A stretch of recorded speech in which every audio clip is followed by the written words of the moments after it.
Welcome to This is Fitness, the ultimate podcast for anyone passionate about health, fitness, and bodybuilding. We'll dive into the heart of the fitness industry, bringing you real-life experiences from people who live and breathe this lifestyle. We'll explore new trends, dispel myths, and call out the stupidity within the industry, all with a healthy dose of sarcasm. Get ready for serious topics delivered lightheartedly as Jimmy and Chris bring their positive energy and funny insights to help you navigate your fitness journey. Whether you're looking for knowledge, guidance, or just a good laugh, you're in the right place. Let's crush those fitness goals together. This is Fitness. And now your hosts, Jimmy Sadek and Chris Thomas. This is the first episode of This is Fitness. Jimmy and I are going to talk about all things fitness and some things not. So without any further ado, Jimmy, how are you? I'm all right, mate. How are you? I'm good, my friend. Good. How's the week been? Weekly recap. Week's been good, man. Just working really the week. Yeah, nothing too exciting to talk about. Just work, a bit of training. Yeah, weekends outside, working in the yard. So getting some shit done outside, getting in touch with the earth and moving some dirt around and things like that. So that's a bit of fun. You've made some inroads with your front and backyard since COVID. I've been sending you pictures every weekend. It's like a 4-year process of the block. Yeah. It's almost finished though. So you reckon it'll be finished by summer? There's a really good chance, hey. It's actually funny you just said that about the time frame, because you're 100% correct. Because I was trying to dig up some photos yesterday of what the yard looked like, and I was scrolling backwards, and they were 2020. So your time frame's right. Yeah, I think so. We're going to put a deck out the back, and it's a huge deck. It's like basically the whole of the back area. So I don't know, fingers crossed. We've got these shows coming up too, though, so I'm going to be out of action a few weekends, traveling and things like that. So I'll be losing a few weekends doing that as well. Obviously, work commitments, but yeah, I'm gonna say by Christmas I would be pretty confident. So you're doing it yourself, eh? You're very hands-on with it. You're like you and a few mates you call in. You're doing it. Yeah, I've got my one good mate here. He does everything with me, so. We sort of get together on the weekends and do it, put shit on each other and have a great time doing it at the same time. So, yeah. What about you? What have you been up to? How's Jimmy's week been? Well, we haven't spoken all week, really. I said try and tune me up tomorrow, yesterday. Yeah. So last Monday, my grandpa died. This Monday, just gone, we buried him. So the service was good. That was fine. Yesterday, I lost my license for 6 months. But that was from last February. So that was like a dragged out process that took ages to go to the court. I'm still driving though. I appealed it. I don't think it's fair. So we can talk about that later and the reason why. What else? Listen, while we're on the topic of the license, can we just segue just momentarily? Do you remember the last time you lost your license for 6 months, what you did? Yeah, I continued to drive to work. Thailand. Walked into the principal's office and said, mate, just lost my license. I'm going to Thailand. And then proceeded to do a prep in Thailand. That's where that famous ice cream photo came from. Oh, yeah, the infamous bored hole in the ice cream with the Hershey's in the middle. Mm-hmm. It's cool. Mm-hmm. But yeah, that's my so I appealed, which gives me 3 weeks to either get my affairs in order and find someone to drive me to work, etc., or roll the dice again and just appeal it and try and get a Section 10 so I don't get a suspension. So that's my interesting. Are we going to discuss this online, or are we leaving that for later? Oh, it doesn't really matter. I got pulled over. Just drove into an RBT. I think it was like early February or late January. We partied a little bit. Like 4 days before. It was Friday. Friday night we partied a little bit. Like when I say a little bit, it was like a little bit. Went to sleep at a proper hour or whatever. And then Sunday morning, I just woke up like normal, 4 a.m., went to the gym, trained, went home, had a shower, had breakfast, drove to the hairdressers about 10:30 on my way home. I got just RBT'd, drug tested, and came up positive for cocaine in my system. And that was it. Like 3 days later. So wasn't driving recklessly, wasn't like off my head, wasn't just a normal day. But because it was in my system, I had to go to court. Oh, shit happens, right? Yeah, shit happens. Like, it is what it is. Like, but we'll see. We'll see. Lesson learned, I suppose. Yeah, true. So what would you like to talk about, Jimmy? All right. So we've got a couple of subjects. We have a couple of subjects we've just jotted down that we've had discussions with these over time. They popped up on social media over time. I reckon we start off today. We'll talk about a little bit of training. Mm-hmm. Training and nutrition. Training's always a popular thing to talk about. Lots of debate, lots of different ways to train. True. We kick it off with I reckon volume versus intensity. Mm-hmm. I don't know which way you lean. So, what are your thoughts when we're talking about training overall? What is more important? Is there one more important? If we're talking about volume versus intensity. Well, I think intensity is obviously the most important thing. I mean, obviously, if you're training to 100% of your capacity, then you can't ask for more than that. I think a lot of time people just occupy the space and just go through the motions. So I think I think you both, but not one without the other, so to speak. Volume, once again, this is the other gray area with these things too. I think the thing that surprises me the most in general is how people don't track what they do, or the lack of tracking, or the lack of programming, and how they wing a lot of the time. So when it comes to tracking volume, you really need to sort of track what you're doing. And then obviously, I mean, look, break it down, and remove the variables. I mean, at the end of a training phase, you look at those movements that you've done, you look at the rep range that you've done, you look at the tempos that you've done, and obviously the rest periods that are specified in that training. And then at the end of the training block, you get to ask yourself a question: are you stronger over the course of that training block? And if the answer is yes, then if the food supports that type of training, then you're more than likely going to be bigger. I mean, it's a simple how it works.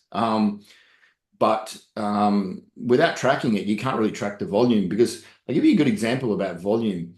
Let's say if you're doing 5 movements, for example, okay, and you're doing 3 sets of however many reps on every single one of those things. Now you're doing 15 working sets, for example. Now, if you turned around and added 1 working set to every one of those movements, you would then increase the volume from 15 sets to 20 working sets, right? So therefore, with that one little small adjustment, you've increased your volume by 30%. So that's the way I look at things, and how when people don't track things, it makes things quite difficult to actually know what they're really doing. So there you go. There's my take on that. What about you?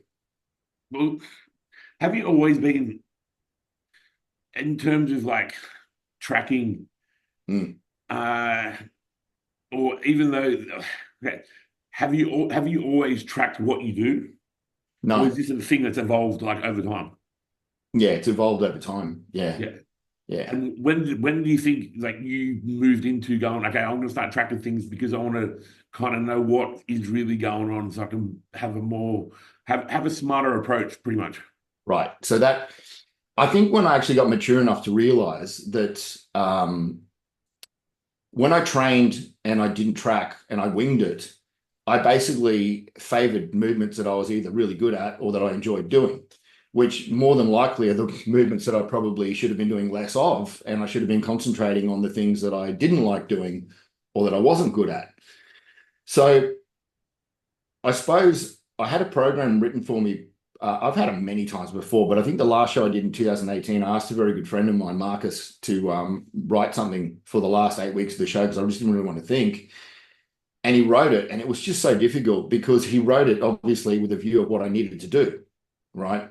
And not what I wanted to do. So once again, there's that magical thing, isn't it? Feel and want and what you should be doing. And I think that after I did that, there was movements in there, probably about a quarter of them. I hated them because I wasn't good at it. And inherently as humans, we don't enjoy things we're not good at. It's like that same thing. Everyone says golf's a great game. Well, if you're striping it and you're playing beautifully, it's a great game. But if you're playing soldier golf and you're hitting it left, right, and left, right, and left, right, it's not much fun, right? Mm-hmm. So it's like the same thing. Oh, I don't like deadlifting. Oh, I don't like doing squats. Oh, I don't like this. Well, chances are that person's not good at them. And that's the reason why they avoid them. So I was forced to do things that I probably would have avoided if left up to my own devices. And I saw a lot of changes with that method. And also I felt like because it was written on the paper, it had to be performed. And if you're ever in that sort of a situation, which happens from time to time, you just go, you know what, I'm just going to cut this session a bit short. I feel like shit. You never cut the session short because when it was written on the paper, it had to be done. So there was just numerous things. And I think after I started looking at that and doing that, then I started noticing improvements in the things that I wasn't good at. And hence body parts came up that were weaker and lagging too. So I think that it was a gentle evolution, but now there's no other way as far as I'm concerned. And all your clients, you get all your clients to track? 100%. I write their programming and they follow it. A lot of the time you get the same things. Oh, like, do you mind if I swap this out? Yeah, I do. Unless there's a mechanical reason or an injury that you can't do that movement, just do the movement. Because a lot of the time it's a feel. I don't like this. It's emotional. It's not, emotion shouldn't be in the training. It should just be execution and mathematics. As simple as that. So, everything you say makes sense.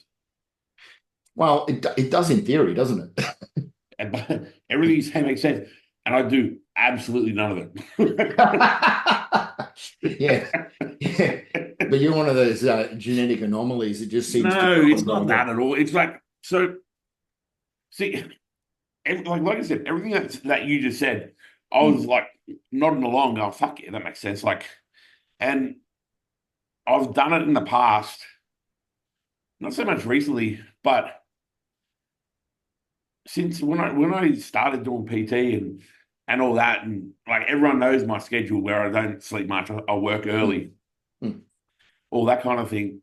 I found when I have to follow a plan and track volume, reps, sets, what weight I did for the previous week, and we're trying to match that, beat that, etc. What I like you said about being 100, like that's 100%. I'd have to be 100% to actually execute all that the way it should be. Correct. If I didn't get my sleep or whatever, I just have it. I'd just be off. So, and I'd find myself burying myself further and further into a hole. And the only real way to get out of that is rest, recovery, sleep, etc. Yeah. In terms of, so what I started doing was like, all right, cool. If I only feel 70%, I'm going to go in and give 70%. But that's my 100% because otherwise I'm going to put myself into a hole, right, and not be able to get out. And so what I found was not so much. I'm not even talking about exercises and that stuff. If I just didn't track and I just used more pump, making sure I got a good pump, making sure the workout felt good for how I felt, If I went in and I thought, all right, that's a 70% workout, but I only had 70% to give, I'd consider that 100% workout. And if I just counted that with like my nutrition being 100%, I'd just judge it by how I was recovering in terms of the weight that I'd move, the length of the session. And I found once I started to do that, I started to progress further. But I'm a unique case where I had to watch what I was doing based on my recovery rate. And the only way, the true way I found I counted that and continued to progress was that, like, I was 200% with my diet. Like, I was having a conversation with someone the other day. If you take out days that you were sick, and this can lead us into our next topic, but what you take out, even I'd say for the last 10 years, right? Since I did the last show, take out days that you were sick, take out like Christmas Day, holidays, overseas, like if you went on an overseas trip and it wasn't a training trip or whatever, take out all those like extracurricular days, which there's not overly many, but you're just taking them out. I could probably count the amount of times I've missed a meal or eaten outside of my quote unquote plan. And everyone knows I eat cheat meals and whatever, but they're part of our plan. I could count the times I've missed a meal on probably two hands over 10 years. But that's always been your strength, though. Like you don't miss meals, right? And that's the other thing people don't realize is that, I mean, we'll probably touch on this topic a little bit more. I mean, there's a bit more, but when you said about your cheats and stuff, I mean, the cheats are planned as well. You know what I mean? So it's not like they're just willy-nilly either. So, So we'll be talking. So, okay, so we now I'll just premise that. Yep. Not missing meals is important, right? In terms of what we we're just talking about, the training intensity versus volume. Yep. The intensity has to be the 100%. The volume must be matched, dependent on goal, dependent on the program. It depended on the phase. The phase. Yep. The athlete. Okay. But moving into nutrition, what's more important?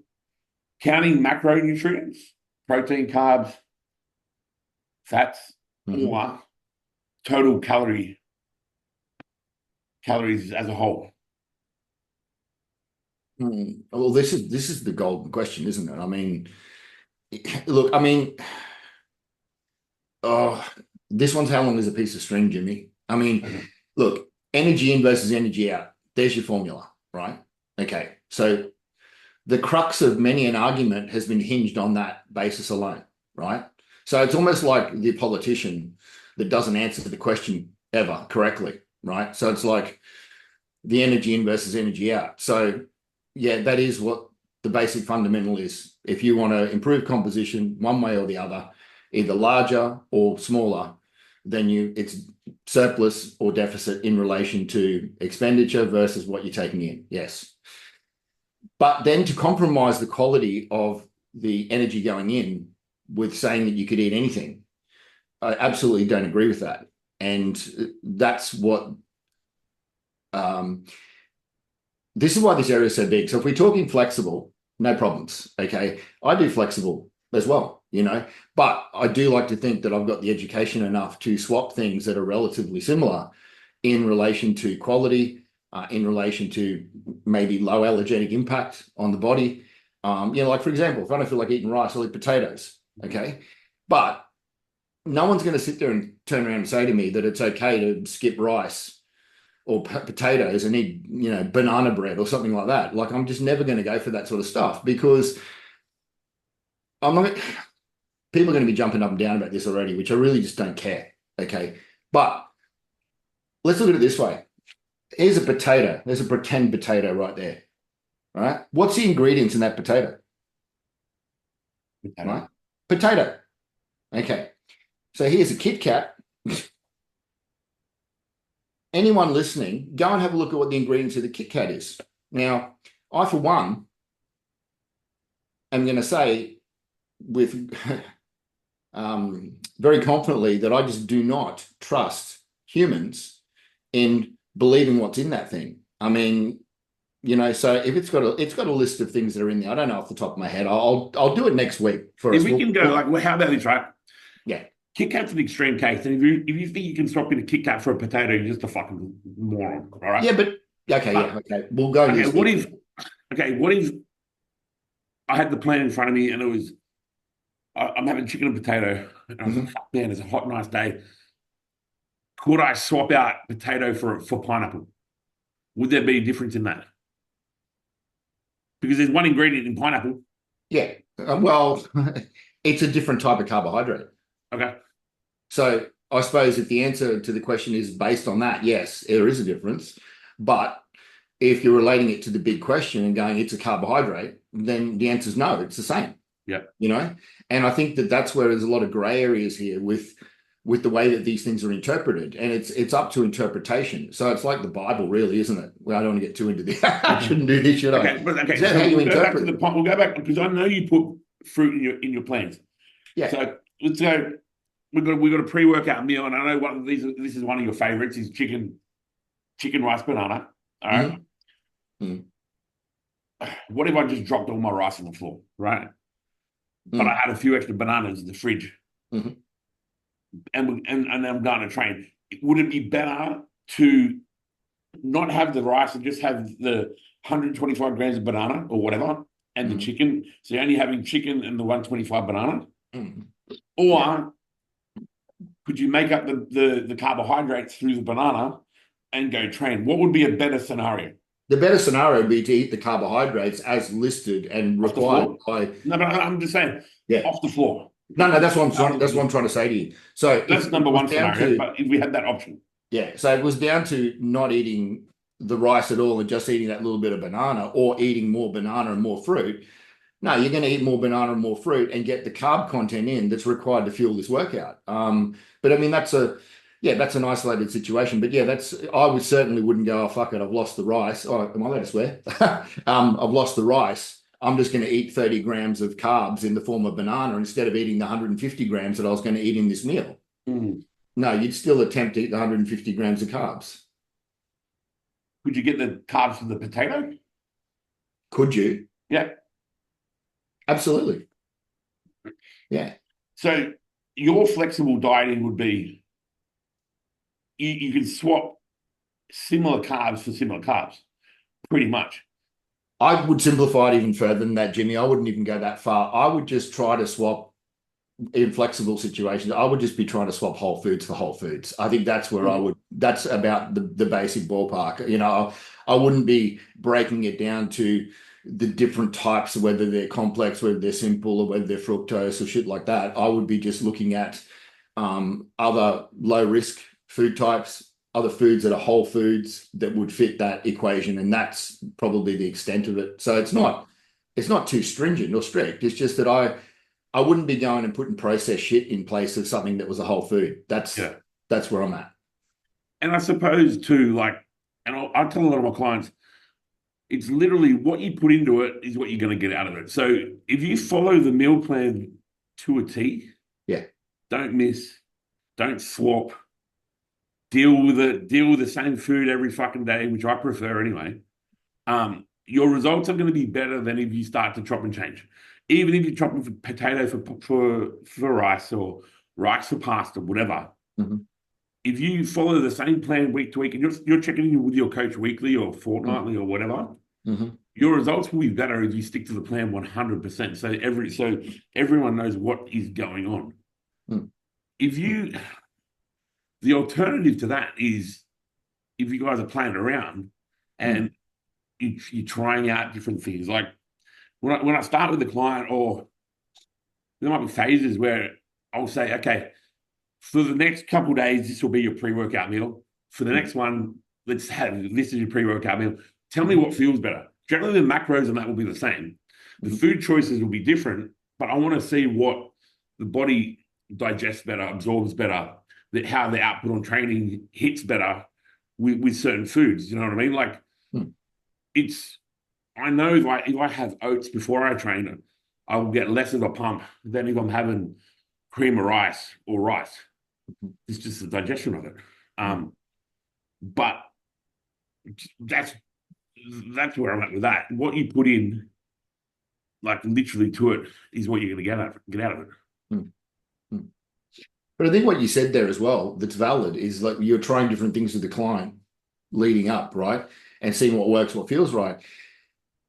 Everybody's different, right? And all foods behave differently with different people. You know, people have got all sorts of intolerances to different things that other people may not have too. You know, like some people can't eat oats, you know, some people, you know, can't eat avocado, you know, some people can't eat nuts, yeah, like you. And you know what I mean? So it's one of those things like, and you know, so trying things out makes sense. It's just, as I said to you, like, I think some people misread me sometimes when I talk about that sort of thing. And it's not that it's just that stringent. As I said, I just like to just simplify it to the fact that I'm just going to swap foods within a whole food realm and swap a whole food for a whole food, rather than basically trusting that some person has engineered some product and what they're saying is on the label, I'm going to believe that, which I really just don't most of the time. So, and those are okay. So going back to what's more important, like say counting macros or calories. In all your plans, and like my plans come with too, you've got how much protein, and I'm sure yours come with calories on the bottom of it also. But if you're tracking your macros, like how much protein, how much carbs, how much fat, you're kind of tracking calories too. Yeah. It's just you're making sure that you're getting those three things to equal that amount of calories, as opposed to here's an open blanket or here's an open sack of calories, fill it to 4,000 with whatever the fuck you want. That will not work. I think, look, that will work if you are a housewife that does not train, that wants to maintain weight, but don't care how you actually look. Like whether you're skinny, fat, you just want to maintain. Case in point, my wife. Yeah. All she gives a fuck about is hitting a certain amount of calories. She doesn't really care where the calories come from until she feels fat. And then she starts to choose, obviously, healthier calorie options. Yep. But is what we do, like, and all we do, if you go to the gym and you have a coach and you give a fuck about your appearance, you can't fill the open blanket of calories and expect you're going to look better than if you hit a certain amount of protein, then a certain amount of fat, and then just fill the rest up with carbs. There's no chance. And anyone that does look good for having calories like that, imagine how good they look if they did it the other way. Well, it comes down to ultimately, like what you said, like with your wife or with people in that situation, they're just trying to maintain a certain size. So they're just playing a very straight game of expenditure versus energy. So it's very, very simple. And does it matter? Well, you know what? She would benefit from eating more percentage of certain macros versus others and stuff like that, definitely. Yeah. But when you're talking about an athlete or someone that's trying to improve composition, then absolutely it matters. And you know, you know, the other side of it too is, like, for me, I've always followed a plan, right? And I find following plans easy. The thought of going into an app and just sitting there and making up a meal and going, oh, I've got 5 grams of this left and I've got 35 grams of that left, and trying to manufacture, it's just too much work for me, man. Like, I would rather just pull out a meal plan, cook my meals and just eat them. And then that's as simple as that. So, but years of doing it and being a bodybuilder over many years, you learn how to make your food taste good, you know? So I don't know. I mean, we do have a society of participation scenarios nowadays, and people basically, once upon a time, this was what it was. People would say to you, what must I do to get the job done? And it was a question, what must I do? training wise? What must I do nutrition wise? Actually, this goes for any aspect in life. And then now it's basically more so, what's the least amount that I can do to get this job done? And it just seems as though it's going more and more in that, and making more and more excuses. Like, I need more variety. It's so bland. Well, I mean, if you're a fitness professional, encouraging someone to eat processed shit over whole food, then you need to look in the mirror. Mm-hmm. Just saying. Yeah. So, yeah. And do you think so? Do you think, in terms of, I think it's a no-brainer. Like I said, if you're prepping for a show, like what should you do? That's a no-brainer. Yeah. What about if you're just say, like, not even off season? You may be in like a health phase or a cruise phase, or just chilling, right? Mm-hmm.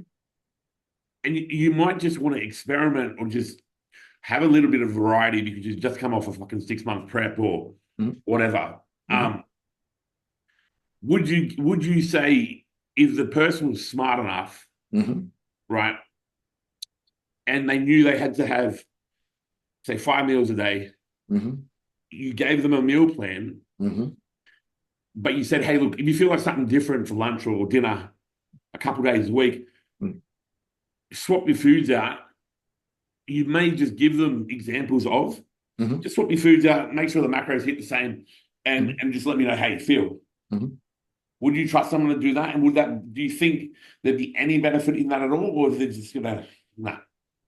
Yes, there's benefit in that. Am I okay with that? Yes, absolutely. And the person just needs to be smart enough and educated enough to make good choices. You know, I don't know what more to say. I mean, it's there's things that I enjoy eating outside of what I eat. It's just that I enjoy what I eat so much that it's come down to this with me now, right?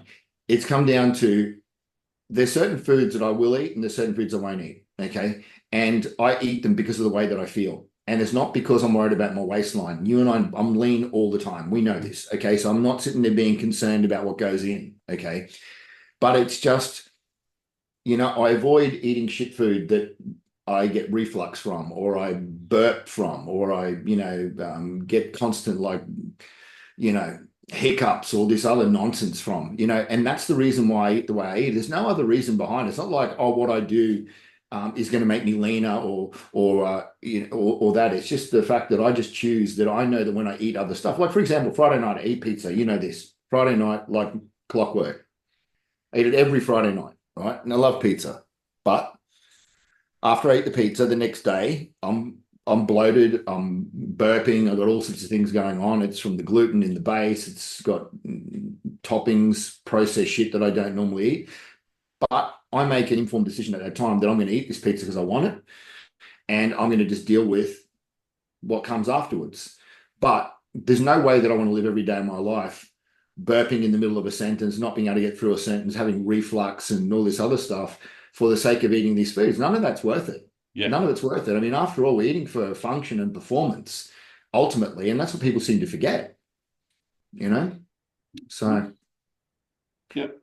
But yes, I hope that answers the question. Yes, yes, and yes. And, but I think ultimately it's up to the coach too, in this scenario, to educate them enough and go, right, here are some good viable options for you. Here are some, here are things that I would consider swapping, or, have a communication line open so the person can make good decisions. No, I agree.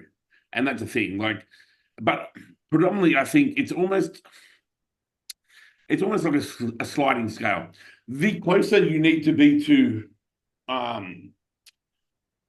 say, it's not really peak performance. It's the closer you need to be to the peak condition.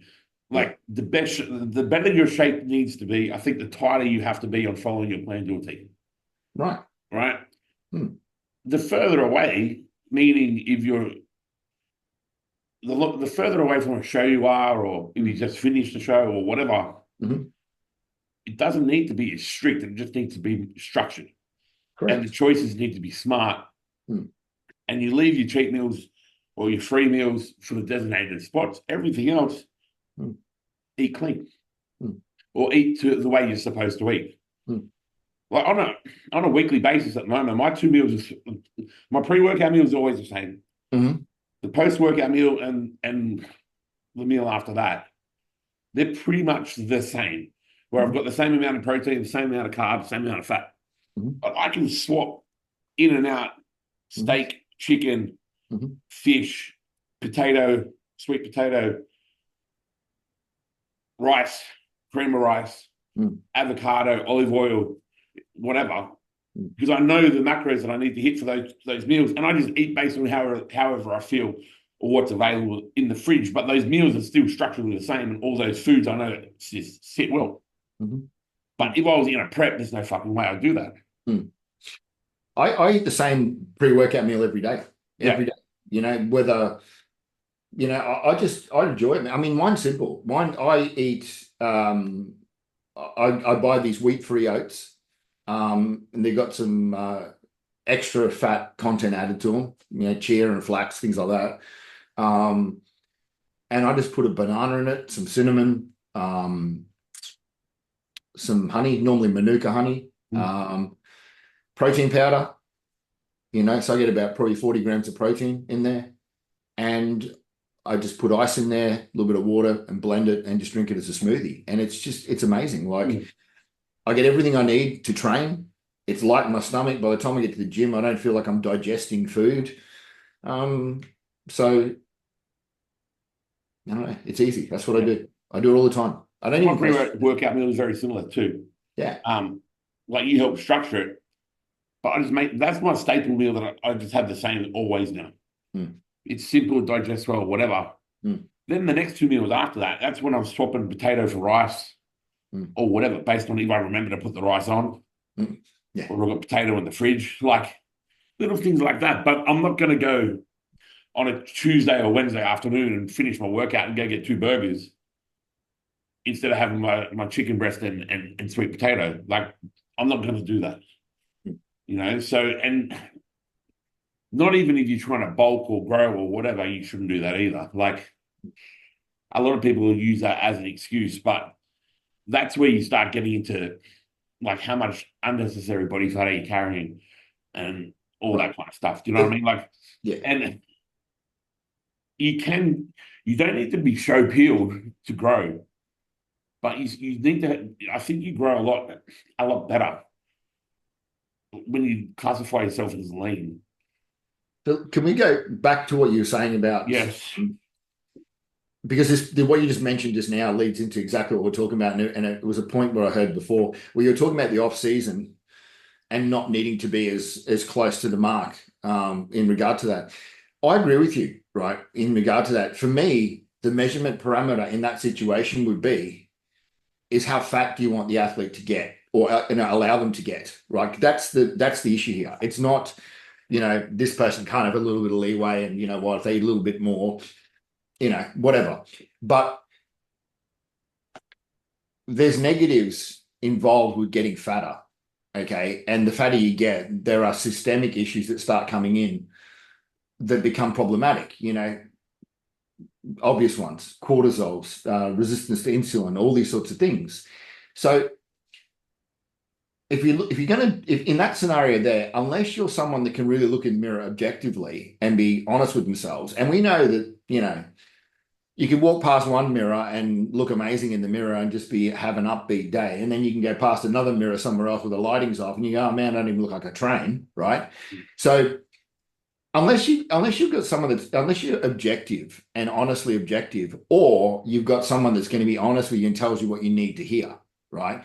And in that scenario, that's fine, because then you've got the opportunity then to maybe pull back during this off-season phase and basically go back to sort of a maintenance level for a little bit and try to you know, improve some of these systemic issues that maybe have increased from eating more food and eating shit food.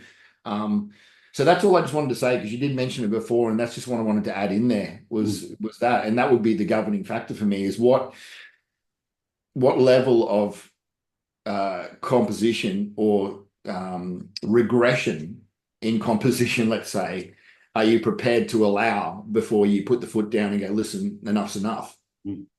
Yeah. Okay.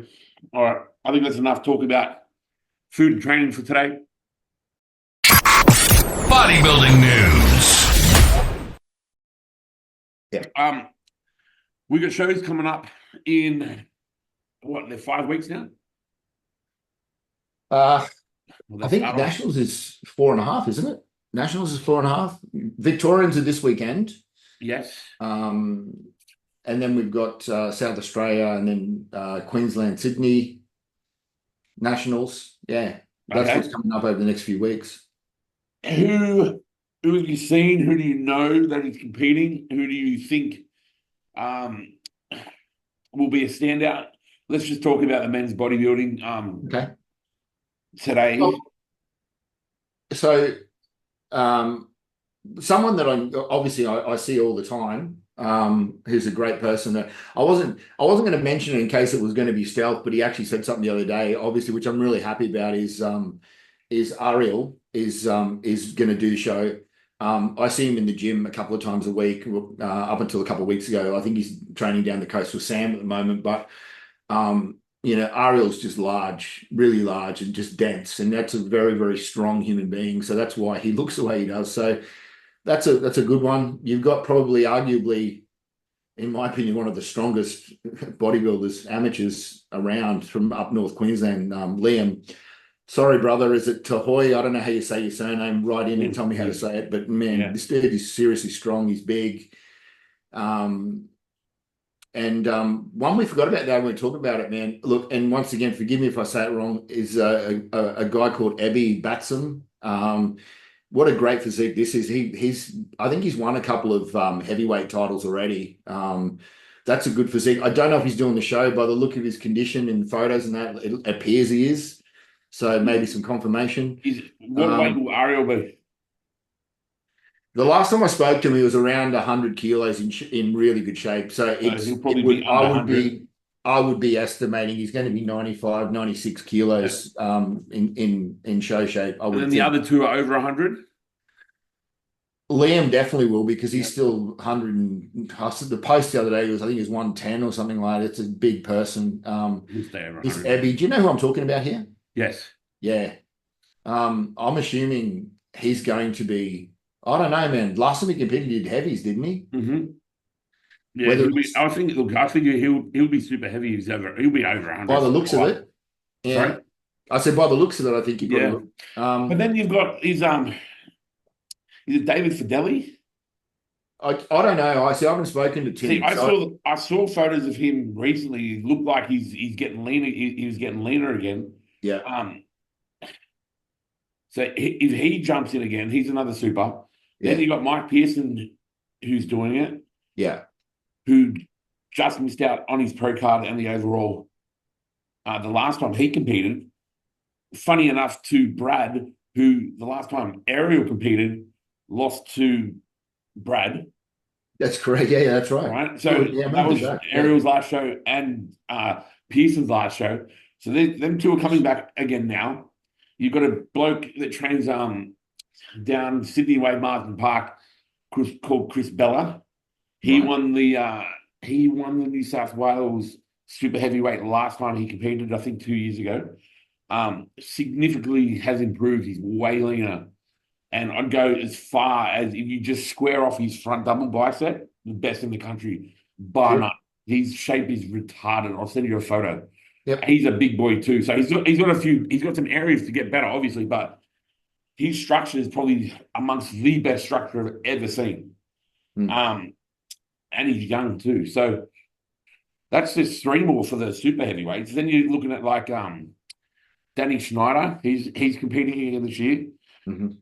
I don't know who Mike Dawn is, but Mike Dawn looks lean, but Mike Dawn's always lean. Stan's competing.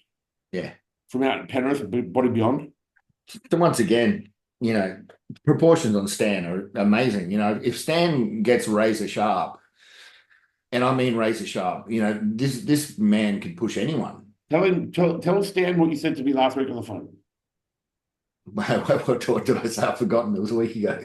Stan Knowing me, it would have been this. So correct me if I'm wrong. yes, Okay. It would have been just get a couple of kilos lighter, get leaner. Oh, I know what it was. And it was, well, in my opinion, would be forego a little bit of that extra fullness for the crispness. And if you do that, I think you're going to be very difficult to get around. Is that what I said? yeah, Right. yes, So yeah, that is absolutely complimentary, Stan. You know that.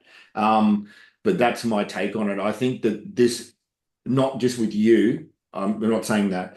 I think this over carbing situation that keeps happening is that people are coming in really big. That's cool.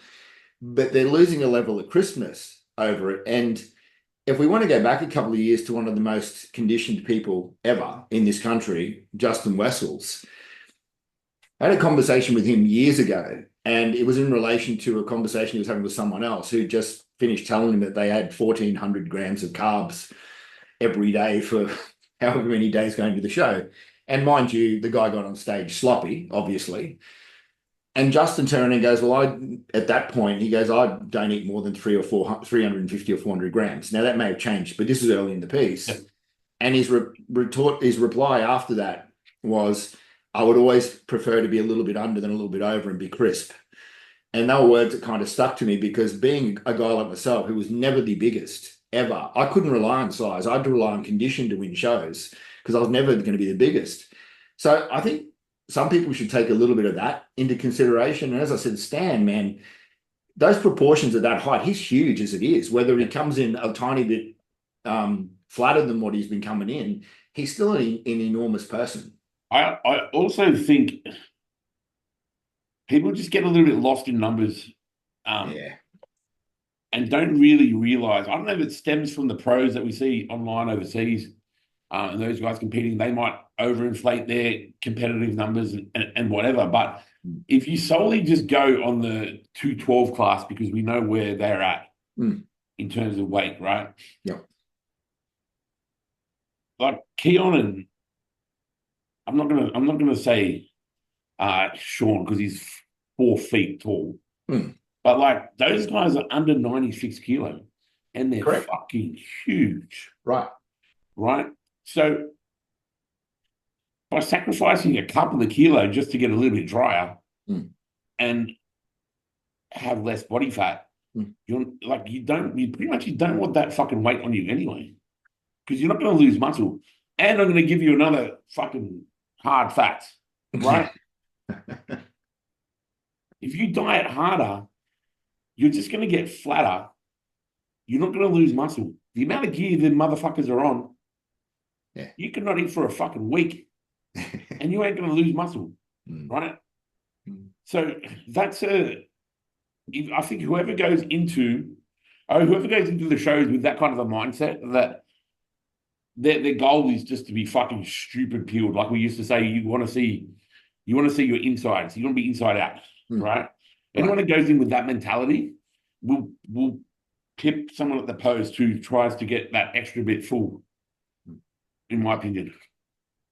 And the lineups, they like the names we just rattled off, probably not even a rattling of half of the I know, and that's just super heavyweights. So they're going to be stacked lineups come national.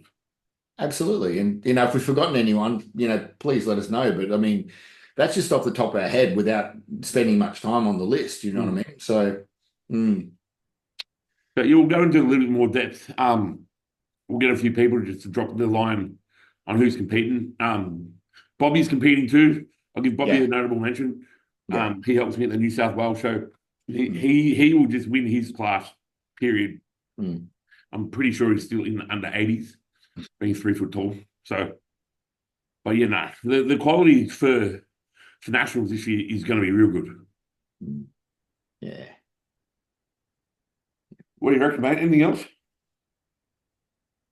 No, I'm pretty good, man. Oh no, we got. All right, so we're gonna give an award each week. It's not a good award. We're gonna call it the tripod trophy of the week. Just if me or Chris have seen something stupid, someone said something dumb, we're gonna give them the the accolade of being Mr. Tripod of the Week or Mr. Tripod of the Week. So who have you got this week, Jimmy? Tripod Trophy Award goes to... You chose it, didn't you? No, I didn't. I haven't chosen anyone because I didn't know what it was for this week. No. You brought this person to my attention. I signed off on it. Oh, I know what you're going to talk about. Oh, God bless you. Sam Gardner. Oh, can I preface by saying that I love Sammy? Look, the conversation went like this, Sammy. Okay, so listen to me, right? The conversation went like this. The Instagram handle's been changed to The Muscle Gardener, right? And I just may have said to Jimmy, is Sam doing OnlyFans now? That's it. That's a bad name. The Muscle Gardener. Go back to Sam Gardner. All right. So based on the Instagram name change, Sam Gardner is our Tripod Trophy winner of the week. Bless you. Hey, who's shorter, him or Gully? All right, I'm out. All right, thank you for listening to our podcast. We'll be back each week. Chris, you want to sign off with anything? No, I'm good. Thank you. Had a good time. Lovely. This has been This is Fitness. With over 60 combined years in the fitness world, Jimmy and Chris have walked the walk and are here to share what really works. Their passion is to explore new trends, dispel myths, and call out the stupidity within the industry. We hope you've enjoyed the show. If you did, make sure to like, rate, and review. And we'll be back soon. But in the meantime, find Chris on social media at Chris Thomas Alpha Ethos and his website at alpha-ethos.com. Find Jimmy on social media at jimmysadak.designercoaching and his website at www.jimmysadak.com. See you next time on This is Fitness.